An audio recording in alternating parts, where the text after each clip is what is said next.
గి మోతవారి ఏకంగా లారీలో కూసోనే తానం చేస్తున్నాడు కదా. మంచిగా ఇంజన్ పక్క ఉంటే బకెట పెట్టుకొని షెంబుతోని నీళ్లను మీద పోసుకున్నాడు. మరి డ్రైవర్ అన్న బాగా బిజీగా ఉన్నాడు కావచ్చు, గందుకే టైం వేస్ట్ చేయకుండా లారీలనే తానం చేస్తున్నాడు అనుకునేరు. కాదుల్లో ఎండ బాధ వశంగాక గీ తీరుగా ఉపాయం చేసిండట.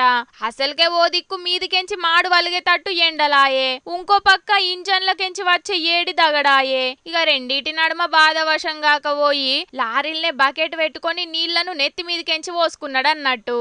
ఏడైందో ఏమో గాని వీడియో వైరల్ అయ్యే వరకు గీన ఇక్మతును చూసి మస్తు పరిశాన్ అవుతున్నారు అందరూ.